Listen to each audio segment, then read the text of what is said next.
Hello friends, welcome to my channel Gyan Saar. तो इस video में हम क्लास सिक्स्थ की एनसीईआरटी बुक से योग के चैप्टर को कवर करेंगे। ठीक है, तो ये जो चैप्टर है ये आपके केवीएस और एनवीएस का जो टीयर 2 पीआरटी पेपर होने वाला है उसके विजुअल आर्ट्स वाले सिलेबस में ये योग चैप्टर को रखा गया है। ठीक है, तो इसमें योगा वाला जो चैप्टर है हम इस वीडियो में पूरा जो है वो कवर कर लेंगे। एक ही वीडियो में हम देखेंगे कि पूरा चैप्टर हम कवर करने की कोशिश करेंगे। तो ये एनसीईआरटी बुक है, देख सकते हैं आप। क्लास सिक्स की एनसीईआरटी चल रही है, जो उसमें एक बुक चल रही है योगा करके। ठीक है, योगा और फिजिकल एजुकेशन करके। तो ये उसी बुक को आज हम देखेंगे। ये सब तो योगा से समरी दे रखी है। चलिए इसकी डेफिनेशन पे आते हैं डायरेक्ट।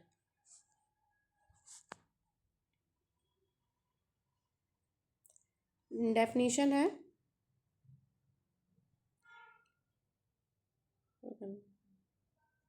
ये देख लेते योग सत्र शुरू करने और समाप्त करने के लिए सामान्य निर्देश क्या है।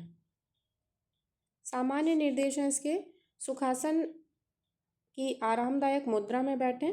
तो पहला निर्देश क्या है कि सुखासन की आरामदायक निद्रा में बैठना चाहिए। और दूसरा है पीठ सीधी रखें, आंखें बंद रखें और चेहरे पर स्मित मुस्कान रखें। अपने हाथों को चिन्ह मुद्रा में रखें और अपनी श्वास पर ध्यान केंद्रित रखें। कुछ सेकंड के लिए श्वास का निरीक्षण करें, फिर गहरी श्वास लें और श्वास छोड़ते हुए ओम का जाप करें। अपने हाथों को नमस्कार मुद्रा में रखें और प्रार्थना का उच्चारण करें। जप करने के बाद होने वाले परिवर्तनों का अनुभव करें। हथेलियों को धीरे धीरे रगड़ें, पात्रनुमा आकृति बनाकर उन्हें अपनी आँखों पर रखें। इस बुक में ना जो है चित्र के माध्यम से भी समझाया गया है। तो चलिए आगे हम इसको अच्छे से समझते हैं। ये सब जो है ये योग का इतिहास है। हम सीधे डेफिनेशन पर आएंगे। ये देख लेते हैं कि 19वीं और 20वीं सदी में स्वामी विवेकानंद 19वीं और 20वीं सदी में स्वामी विवेकानंद, परमहंस योगानंद, महर्षि अरविंद और BKS अयंगर जैसे योग गुरुओं ने योग को विश्व के अन्य भागों में पहुंचाया। आज योग की साधना विश्व स्तर पर की जाती है। 21 जून को 190 से अधिक देशों में अंतर्राष्ट्रीय योग दिवस मनाते हैं। तो ये आपको याद रखना है कि योग दिवस कब मनाते हैं। योग दिवस मनाते हैं आपका 21 जून को। ठीक है, आगे देखते हैं अब हम लोग कि योग क्या है। प्राचीन भारतीयों ने पाया कि योग साधना करने से व्यक्ति अच्छे स्वास्थ्य एवं आरोग्य को प्राप्त करता है। योग को स्वस्थ और सुखमय जीवन जीने के विज्ञान के रूप में परिभाषित किया जाता है। यह हमें अपने कार्य, अध्ययन और अन्य गतिविधियों में शांतिपूर्ण और कुशल बनाने में सहायता प्रदान करता है। ठीक है, ये आपको याद रखना है। ये सब आप डिस्क्रिप्टिव में अगर पूछा जाएगा तो आप लिख सकते हैं। योग क्या करता है कि हमारी गतिविधियों में शांतिपूर्ण और कुशल बनने में हमें क्या करता है, सहायता प्रदान करता है। वह हमारी क्षमताओं के पूर्ण निष्पादन को सुनिश्चित करता है। योग शब्द यहाँ से शुरू होता है। मेन योग शब्द संस्कृत शब्द के युज धातु से लिया गया है। तो योग शब्द जो है वो संस्कृत शब्द के किससे लिया गया है, युज धातु से लिया गया है, जिसका अर्थ है एकजुट होना या एकीकृत करना। जिसका अर्थ क्या है, एकजुट होना या एकीकृत करना। यह शरीर मन और आंतरिक स्व के एकीकरण को दर्शाता है। योग स्वयं के अंदर अपने आसपास की दुनिया के साथ संतुलन, सामंजस्य और एकता की भावना को जन्म देता है। यह मन को शांत और सभी विकर्षों से मुक्त करने में भी सहायता करता है। ठीक है, तो मेन डेफिनेशन जो थी वो यहाँ से थी योग की। फिर से एक बार रिपीट कर देते हैं। योग शब्द संस्कृत के युज धातु से लिया गया है, जिसका अर्थ है एकजुट होना अर्थ क्या है? एकजुट होना या एकीकृत करना। यह शरीर, मन और आंतरिक स्व के एकीकरण को दर्शाता है। योग स्वयं के अंदर अपने आसपास की दुनिया के साथ संतुलन, सामंजस्य और एकता की भावना को जन्म देता है। यह मन को शांत और सभी विकर्षणों से मुक्त करने में भी सहायता करता है। आगे चलते हैं हम लोग। योग में अव्यवस्थित क्रियाएं नहीं होती, अपितु सुसंयोजित अभ्यास किए जाते हैं। अनुशासित प्रयासों के माध्यम से ही क्रियाओं के लाभ प्राप्त किया जा सकता है। आइए अष्टांग योग के 8 पहलुओं का अध्ययन करें, जिसमें महर्षि पतंजलि के द्वारा संकलित व्यवस्थित प्रक्रियाएं सम्मिलित हैं। अब देखते हैं अष्टांग योग। ये इन 8 तत्वों का वर्णन निम्नलिखित है ना। अष्टांग योग में ये 8 तत्व आते हैं। कौन कौन से 8 तत्व हैं देख लेते हैं हम लोग। पहला है यम। पहला क्या है? यम, जिसका मतलब है सामाजिक अनुशासन। दूसरा है नियम, जिसका अर्थ है व्यक्तिगत अनुशासन। तीसरा है आसन। चौथा है प्राणायाम। प्राणायाम का मतलब है श्वसन पर प्रभुत्व। पांचवा है प्रत्याहार। पांचवा क्या है? प्रत्याहार, इंद्रियों पर प्रभुत्व। आपसे पूछ लिया जा सकता है कि प्रत्याहार का मतलब क्या होता है। मल्टीपल चॉइस क्वेश्चन में जैसे पूछ देगा और आपको 4 क्या कर देगा, ऑप्शन दे देगा, तो उसमें पूछ देगा प्रत्याहार का मतलब। तो प्रत्याहार का मतलब आपको क्या पता होना चाहिए कि इंद्रियों पर प्रभुत्व। धारणा क्या है? एकाग्रता। सातवां है ध्यान यानी चिंतन। और आठवां है समाधि यानी कि परमानंद का अनुभव। ठीक है, तो ये आपको सभी क्या करने हैं, याद रखने हैं। क्या क्या है फिर से एक बार दोहरा लेंगे हम लोग। अष्टांग में 8 तत्व होते हैं। पहला कौन सा? यम। यम का मतलब क्या है? सामाजिक अनुशासन। दूसरा है नियम, उसका अर्थ है व्यक्तिगत अनुशासन। तीसरा क्या है? आसन। चौथा है प्राणायाम। प्राणायाम का मतलब क्या होता है? श्वसन पर प्रभुत्व। पांचवा है प्रत्याहार यानी कि इंद्रियों पर प्रभुत्व। छठा है धारणा यानी एकाग्रता। सातवां है ध्यान यानी चिंतन। और आठवां है समाधि यानी परमानंद का अनुभव। ठीक है, ये आपको याद रखने हैं। ये सब जो पॉइंट्स हैं आपके डिस्क्रिप्टिव में बहुत ज़्यादा काम आएंगे। आगे चलते हैं, अब इनको समझ लेते हैं हम लोग एक एक करके। सबसे पहले देखेंगे कि यम। यम का मतलब क्या होता है? यम का मतलब होता है इसमें आपका सामाजिक अनुशासन और नैतिकता। यम दूसरों के प्रति कैसा व्यवहार करना है, जैसे दयालु और ईमानदार आदि के दिशा निर्देश इसके अंतर्गत आते हैं। तो यम का जो मतलब होता है हम लोग पहले देख चुके, क्या होता है? सामाजिक अनुशासन और नैतिकता। यानी कि यम क्या है? दूसरों के प्रति कैसा व्यवहार करना है ये हमें सिखाता है। ठीक है, यम का मतलब होता है कि दूसरों के प्रति हमें कैसा व्यवहार करना है ये बताएगा। जैसे दयालु और ईमानदार आदि के दिशा निर्देश इसके अंतर्गत आते हैं। दूसरा क्या है? नियम यानी कि व्यक्तिगत अनुशासन। व्यक्तिगत का मतलब हो गया प्रत्येक व्यक्ति का अपना अलग अलग अनुशासन होगा, है ना। व्यक्तिगत वो उसके नेचर पर डिपेंड करेगा। तो नियम का मतलब है व्यक्तिगत अनुशासन। ये स्वयं की देखरेख रखने के संदर्भ में दिशा निर्देश हैं, जैसे स्वच्छता रखना और संतुष्ट रखना। तीसरा है आसन। आसन को देख लेते हैं हम लोग। अपने शरीर को मानसिक रूप से दृढ़ और शारीरिक रूप से लचीला बनाने के लिए प्रतिदिन योगासन का अभ्यास करना, वो क्या कहलाता है? आसन कहलाता है। फिर से देख लेते हैं। अपने शरीर को मानसिक रूप से दृढ़ और शारीरिक रूप से लचीला बनाने के लिए प्रतिदिन योगासन का अभ्यास करना, वो है आसन। चौथा है हमारा प्राणायाम। प्राणायाम क्या है? श्वास पर नियंत्रण और श्वास तंत्र पर प्रभुत्व। इसको देख लेते हैं, क्या है ये? यह श्वास को नियंत्रित करने से संबंधित है। आप शरीर और मन को शांत करने के लिए गहरी शांत श्वास लेना सीखते हैं। तो सबसे पहले हम लोग फिर से रिवाइज कर लेते हैं। सबसे पहला था यम, दूसरा था नियम, तीसरा था आसन, चौथा था प्राणायाम, पांचवा है प्रत्याहार, फिर छठा है धारणा, फिर सातवां है ध्यान और आठवां है समाधि। ठीक है, तो सबसे पहले यम क्या था? यम था यम दूसरों के प्रति हमें कैसा व्यवहार करना है यह बताएगा। ठीक है, फिर नियम। नियम था व्यक्तिगत अनुशासन, यानी कि ये स्वयं की देख रेख के संदर्भ में दिशा निर्देशित करता है, जैसे हम स्वयं को स्वच्छ और संतुष्ट कैसे रखें। तीसरा था आसन। आसन क्या करेगा? हमारे शरीर को मानसिक रूप से दृढ़ और शारीरिक रूप से लचीला बनाने के लिए प्रतिदिन हमें क्या करना चाहिए? योगाभ्यास करना चाहिए। हो गया आसन। चौथा है प्राणायाम। प्राणायाम में क्या होगा? यह श्वास को नियंत्रित करने से संबंधित है। आप शरीर और मन को शांत करने के लिए गहरी और शांत श्वास लेना सीखते हैं। ठीक है, आई होप कि आप सभी को ये बहुत अच्छे से समझ में आ रहा होगा और ये डिस्क्रिप्टिव में आपकी बहुत मदद करेगा। आगे देखते हैं प्रत्याहार, यानी इंद्रियों पर प्रभुत्व, स्वाद, स्पर्श, गंध, दृष्टि और श्रवण। अपने ध्यान को स्वयं की ओर परिवर्तित करना या स्वयं पर ध्यान केंद्रित करना तथा बाहरी वस्तुओं से विचलित न होना प्रत्याहार के अंतर्गत आता है। ठीक है, तो प्रत्याहार क्या है?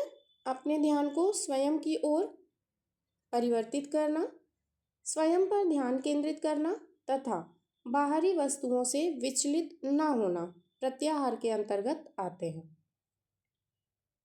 छठा है आपका धारणा, यानी कि एकाग्रता। इसका अर्थ है मन को स्थिर रखना और एकाग्र रखना, है ना। धारणा यानी एकाग्रता का अर्थ क्या है? इसका अर्थ है मन को स्थिर रखना और एकाग्र रखना। फिर है ध्यान। ध्यान का अर्थ है आत्मावलोकन, आत्ममनन और मेडिटेशन। फिर है समाधि। समाधि का मतलब क्या है? आनंद और शांति की स्थिति। यह गहन शांति और प्रसन्नता की स्थिति है जो अन्य सभी चरणों का अभ्यास करने से आती है। यह योग का अंतिम लक्ष्य है जहां आप पूरी तरह से आनंद और शांति का अनुभव करेंगे।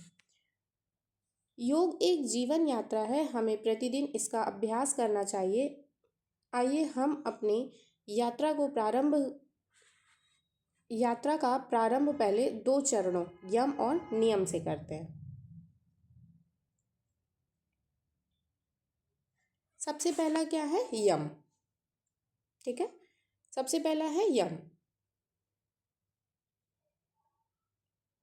अष्टांग योग के अनुसार दूसरों के साथ सुखमय जीवन यापन के लिए 5 महत्वपूर्ण निर्देश हैं।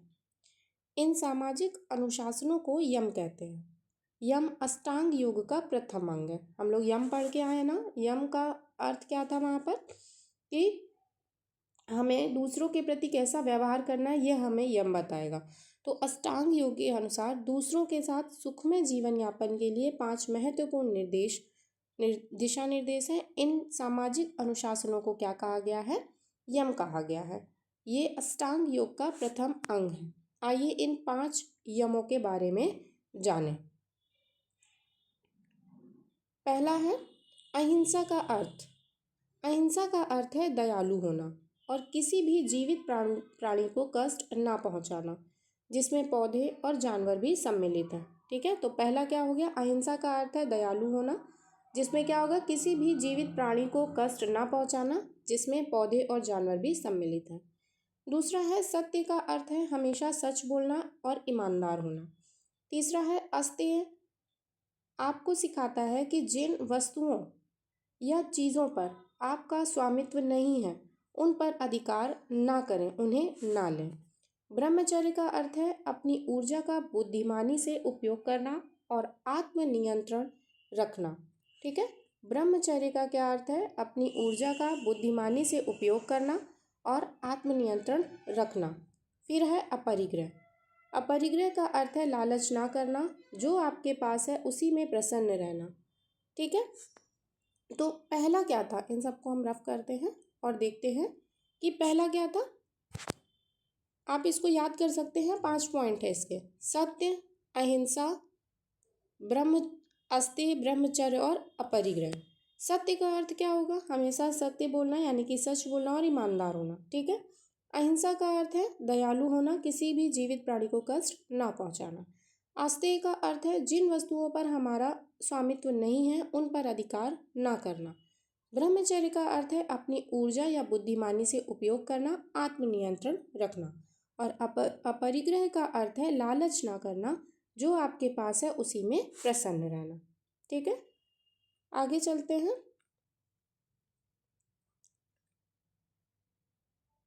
नीचे कुछ उदाहरण दिए गए हैं, ये आप देख लीजिएगा स्लाइड में।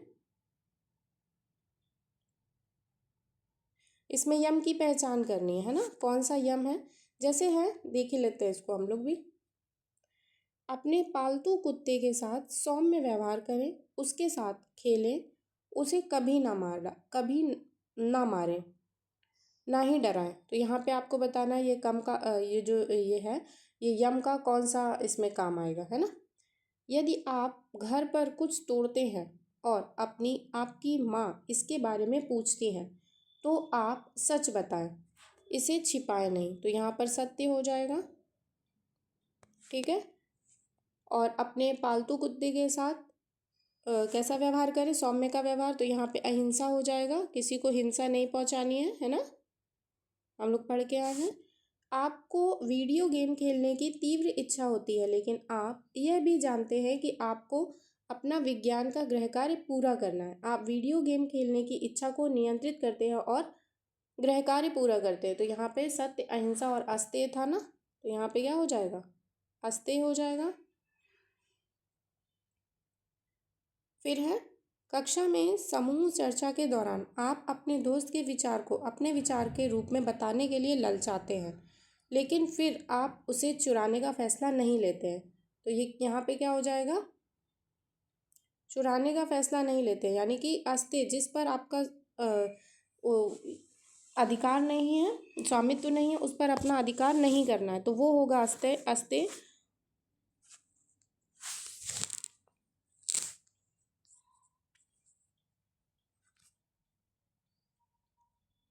है ना, तो यहाँ पर हो जाएगा आपका अस्तेय।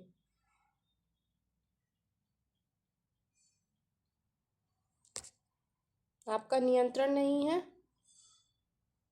ना। कक्षा में समूह चर्चा के दौरान आप अपने दोस्त के विचार बताने के लिए ललचाते हैं, लेकिन फिर आप यहाँ पे हो जाएगा अस्तेय आपका। और यहाँ पर क्या हो जाएगा आपका, वीडियो गेम खेलने की तीव्र इच्छा होती है, लेकिन आप जानते हैं कि आपको अपना गृहकार्य, विज्ञान का गृहकार्य पूरा करना है। आप वीडियो गेम खेलने की इच्छा को नियंत्रित करते हैं और गृहकार्य पूरा करते हैं। तो खेलने की इच्छा को नियंत्रित करना है, यानी कि अपरिग्रह हो जाएगा, है ना। जो हमारे पास है हम उसी में खुश रहेंगे। फिर आगे क्या होगा, आपको एक दुकान पर एक परिधान पसंद आता है और आपके साथ उपस्थित बड़े लोग पूछते हैं कि क्या आप इसे खरीदना चाहते हैं। अपने घर में रखे कपड़ों के बारे में सोचते हुए आप एक और परिधान ना खरीदने का निर्णय लेते हैं, यानी कि जो आपके पास है आप उसी में खुश रहेंगे। तो ये लास्ट वाले में क्या हो जाएगा, अपरिग्रह हो जाएगा। ठीक है, ये आपको ध्यान से देख लेना है। नेक्स्ट चलते हैं हम लोग, अपरिग्रह क्या है। पहला हम लोग पढ़ चुके यम, अब हम लोग देखते हैं अपरिग्रह। अपरिग्रह का अर्थ है, अपरिग्रह का अर्थ है अधिक से अधिक की चाहत को त्यागना, और जो आपके पास है पहले से है उसके लिए आभारी होना, है ना। तो अपरिग्रह का क्या अर्थ है, अधिक से अधिक की चाहत को त्यागना और आपके पास जो है उसके लिए आभारी होना। यह आपको एक सरल जीवन जीने और दूसरों के साथ उदार होने में सहायता करता है। आइए लाल बहादुर शास्त्री, जो भारत के दूसरे प्रधानमंत्री थे, की प्रेरक कहानी के माध्यम से अपरिग्रह के बारे में जानें। सादा जीवन और उच्च विचार। भारत के पूर्व प्रधानमंत्री लाल बहादुर शास्त्री की एक बार अपनी पत्नी के लिए साड़ी खरीदने के लिए कपड़े की दुकान पर गए। दुकान के मालिक ने उन्हें कुछ सुंदर साड़ियाँ दिखाईं, लेकिन लेकिन जब शास्त्री जी ने उनकी कीमत पूछी तो उन्हें वे बहुत महंगी लगी। उन्होंने दुकानदार से कम कीमत वाली साड़ियाँ दिखाने को कहा, लेकिन फिर भी उन्हें बहुत महंगी लगी। दुकानदार को बहुत आश्चर्य हुआ। उसने कहा, शास्त्री जी, आपको मूल्य की चिंता करने की आवश्यकता नहीं है। आप भारत के प्रधानमंत्री हैं, आपको ये साड़ियाँ उपहार में देना मेरे लिए सम्मान की बात होगी। शास्त्री जी ने मुस्कुराते हुए कहा, मैं आपकी दयालुता की सराहना करता हूँ, लेकिन मैं केवल इसलिए उपहार स्वीकार नहीं कर सकता क्योंकि मैं प्रधानमंत्री हूँ। मैं केवल वह साड़ी खरीदूंगा जो मेरी क्रय सीमा से उपयुक्त हो। शास्त्री जी जो कुछ भी खरीदने के लिए स्वयं को पात्र मानते थे उसी में संतुष्ट थे और आवश्यकता से अधिक कुछ पाने के बारे में नहीं सोचते थे। तो अपरिग्रह का अर्थ है विनम्र होना, जो हमारे पास है उसी में संतुष्ट रहना। ठीक है, आगे चलते हैं।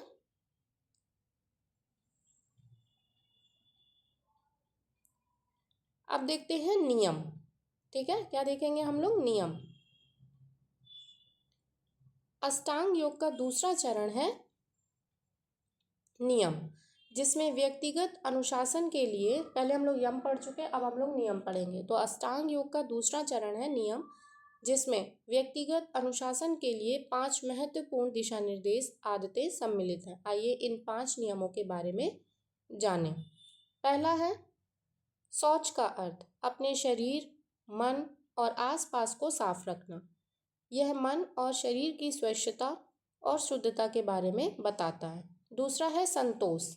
दूसरा क्या है? संतोष। संतोष का अर्थ है जितना प्राप्त है उतना पर्याप्त है। संतोष का मतलब क्या है? जितना प्राप्त है उतना पर्याप्त है, अर्थात जो हमारे पास है उसमें प्रसन्न और संतुष्ट रहना और लालच ना करना। तीसरा है तप। अपने लक्ष्यों को प्राप्त करने के लिए आत्म अनुशासन और दृढ़ संकल्प होना, भले ही वे कठिन है। चौथा है स्वाध्याय। स्वाध्याय का अर्थ है आत्म अध्ययन और अपने ज्ञान में सुधार करना। पांचवा है ईश्वर प्रणिधान। अपने से बड़े किसी तत्व पर विश्वास करने की बात करता है। ठीक है, एक बार फिर से हम लोग देख लेते हैं ये नियम। नियम का मतलब था, योग का ये दूसरा चरण है और इसका मतलब क्या था कि व्यक्तिगत अनुशासन के लिए 5 आदतें इसमें दी गई हैं। कौन कौन सी? पहली कौन सी आदत है? शौच। शौच का अर्थ क्या है? अपने शरीर, मन और आसपास को क्या रखना? साफ रखना। यह मन और शरीर की स्वच्छता और शुद्धता के बारे में बताता है। दूसरा है संतोष। संतोष का अर्थ है जितना प्राप्त है उतना पर्याप्त है, जो हमारे पास है उसमें संतुष्ट रहना, लालच ना करना। तीसरा है तप। अपने लक्ष्यों को प्राप्त करने के लिए आत्म अनुशासन और दृढ़ संकल्प होना, भले ही वे कठिन हो। चौथा है स्वाध्याय। स्वाध्याय का अर्थ है आत्म अध्ययन और अपने ज्ञान में सुधार करना। और पांचवा है ईश्वर प्रणिधान। अपने से बड़े किसी तत्व पर विश्वास करने की बात करता है। ठीक है, तो चलो इसको हम लोग फिर से एक बार क्या है देख लेते हैं। पहला क्या था? पहला था शौच, है ना? कहीं पर स्पेस नहीं दिया गया है। पहला शौच है। दूसरा क्या था? संतोष। तीसरा क्या है? तप। चौथा है स्वाध्याय। और पांचवा क्या था? पांचवा था आपका ईश्वर प्रणिधान। ठीक है, ये आपको याद रखना है। अब इसमें देख लेते हैं।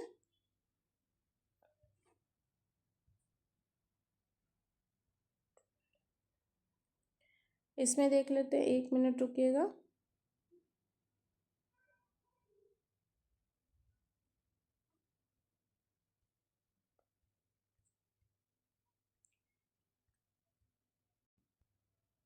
एक सप्ताह के लिए एक व्यक्तिगत लक्ष्य निर्धारित करें, जैसे कि किसी परियोजना को पूरा करना या प्रतिदिन व्यायाम करना या लक्ष्य पर सहायता करना। अपने लक्ष्य के साथ अपनी प्रगति का पता करना। तो ये क्या हो जाएगा? ये तप हो जाता है। ठीक है, प्रत्येक दिन अच्छी किताबें पढ़ें या परावर्तनी दैनंदिनी लिखें।